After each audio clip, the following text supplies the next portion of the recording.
Dunia yang semakin berkembang modern ini, kalau kita tidak bijak menyikapinya, maka kecenderungan kita menjadi pribadi yang egois, mementingkan diri sendiri, tidak mau peduli kepada sesama, bahkan kepada mereka yang memerlukan. Firman Tuhan kali ini mengambil tema pribadi yang murah hati. Pembacaan firman Tuhan terambil dari Lukas 6 ayat yang ke-36. Demikian firman-Nya. Hendaklah kamu murah hati sama seperti Bapamu adalah murah hati. Yang pertama yang bisa kita ambil dari pelajaran perenungan firman Tuhan kali ini adalah murah hati itu adalah karakter daripada Allah sendiri. Allah adalah Allah yang mengasihi setiap kita. Bahkan karena murah hatinya Allah, dia rela untuk mengutus anaknya yang tunggal, yaitu Tuhan Yesus, menjadi penolong bagi setiap kita yang harusnya binasa oleh karena dosa pelanggaran kita. Maka Tuhan perhatikan, dia peduli, dia utus Yesus untuk menjadi tebusan bagi setiap kita yang percaya kepadanya. Jadi yang pertama kita bisa pelajari bahwasanya murah hati itu adalah karakter Allah sendiri. Kalau kita menyembah Allah, harusnya kita juga memiliki sifat yang sama dengan Bapa kita, yaitu murah hati, tidak pelit, tidak kikir. Jangan sampai kita giat ke gereja, kita giat pelayanan, kita giat beribadah, tapi kita menjadi orang yang tidak murah hati, bahkan menutup mata kepada mereka yang memerlukan pertolongan kita. Jangan sampai demikian. Kalau kita benar-benar mengasihi Tuhan, maka kita juga harus melakukan apa yang menjadi firman-Nya, mengasihi sesama kita, juga memperhatikan kepada mereka yang memerlukan pertolongan kita, peduli kepada mereka yang memerlukan pertolongan kita. Jadi yang pertama kita bisa belajar, kalau Allah yang kita sembah adalah Allah yang murah hati, maka kita juga harus memiliki sifat murah hati. Kemudian yang kedua, teladan murah hati. Teladan sejati siapa? Yaitu Tuhan Yesus Kristus sendiri. Bagaimana Tuhan sangat peduli terhadap mereka yang datang kepadanya. Mereka yang memerlukan pertolongan, Tuhan datang, Tuhan jamah, Tuhan sembuhkan. Mereka yang sedang bersedih, berduka, Tuhan datang, Tuhan hibur. Bahkan Tuhan memberikan pertolongan. Karena apa? Inilah sifatnya Tuhan, yaitu Dia murah hati. Makanya Yesus ini sebagai teladan yang bisa kita contoh dalam kehidupan ini. Dan kita bisa juga pelajari juga bagaimana juga kehidupan Abraham. Abraham ini kalau kita teladani dalam kehidupannya, maka kita juga bisa mendapatkan teladan tentang kemurahhatian dia dalam menentukan tempat dia tinggal. Ketika itu dia bersama-sama dengan Lot ponakannya. Dia harusnya sebagai orang yang tua, dia menentukan dia akan tinggal di mana. Tetapi pada waktu itu dia berkata kepada Lot, kalau kamu pilih kanan, aku pilih kiri. Kalau kamu pilih kiri, aku pilih ke kanan. Kita bisa baca dalam Kejadian, ya, Kejadian 13 ayat yang ke-8 sampai ke-9, ya. Maka berkatalah Abram kepada Lot, janganlah kiranya ada perkelahian antara aku dan engkau, antara para gembalaku dan para gembalamu, sebab kita ini kerabat. Bukankah seluruh negeri ini terbuka bagimu? Baiklah, pisahkanlah dirimu daripadaku. Jika engkau ke kiri, maka aku ke kanan. Jika engkau ke kanan, maka aku ke kiri. Ini gambaran bagaimana murah hatinya Abraham ketika dia disuruh Tuhan untuk meninggalkan negeri asalnya, pergi ke suatu tempat, dan dia bersama-sama dengan Lot ponakannya. Harusnya dia sebagai orang yang lebih tua daripada Lot, dia memilih tempat lebih dahulu. Tetapi sekali lagi, Abraham juga menggambarkan keteladanan bagaimana dia murah hati, mempersilahkan Lot terlebih dahulu. Kamu pilih tinggal di daerah mana? Kalau kamu ke kiri, aku ke kanan. Demikian sebaliknya. Jadi orang yang mengenal Tuhan, itu pastinya dia juga memiliki sifat untuk murah hati.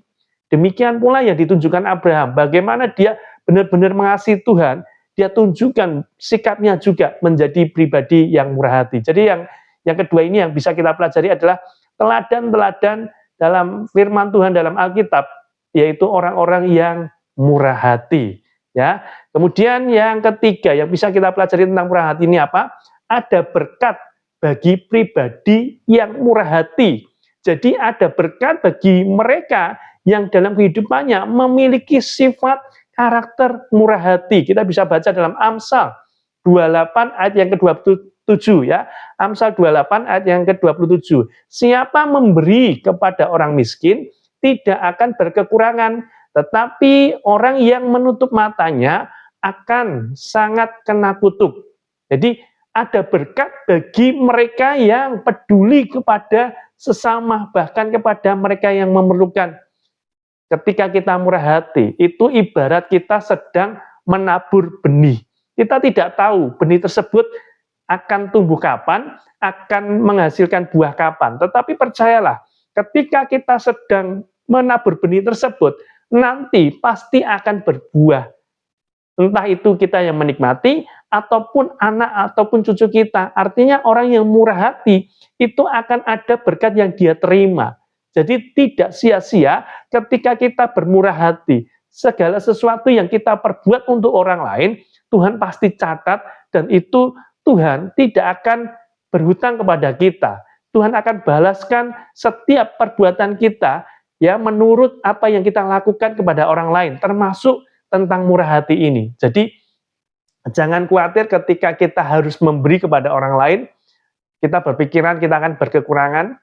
Jangan pernah berpikiran seperti itu, tapi berpikirlah ketika kita memberi kepada orang lain, itu adalah bentuk taburan kita.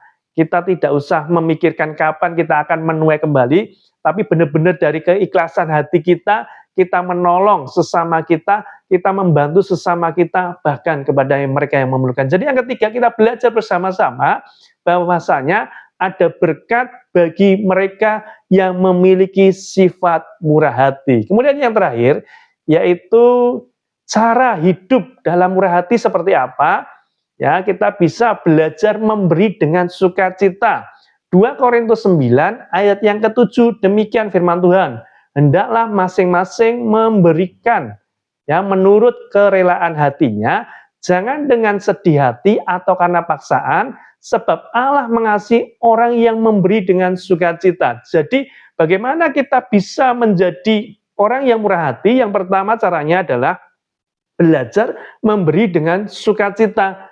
Nominalnya tidak memengaruhi, mau nominal besar atau kecil, jangan pernah berpikir, wah cuma sedikit yang aku bisa beri, jangan berpikir demikian. Tetapi biarlah kita memberikannya dengan penuh sukacita, hati yang gembira, mau nominal besar atau kecil, ketika kita memberi dengan penuh sukacita, dengan hati yang ikhlas, maka Tuhan mengasihi orang-orang yang berbuat demikian. Jadi yang pertama kita belajar bagaimana caranya kita bisa menjadi pribadi yang murah hati adalah belajar memberi dengan sukacita. Kemudian yang kedua, yaitu peka terhadap kebutuhan orang lain. Ini yang Yesus ajarkan kepada kita, bagaimana kita bisa peka terhadap apa yang menjadi kebutuhan orang lain. Kalau kita lihat pelayanan Tuhan Yesus, banyak sekali yang dia lakukan, bahkan kepada mereka yang memerlukan. Mereka yang memerlukan kesembuhan, Tuhan datang, Tuhan sembuhkan. Ada kepedulian Tuhan kepada mereka yang memerlukan.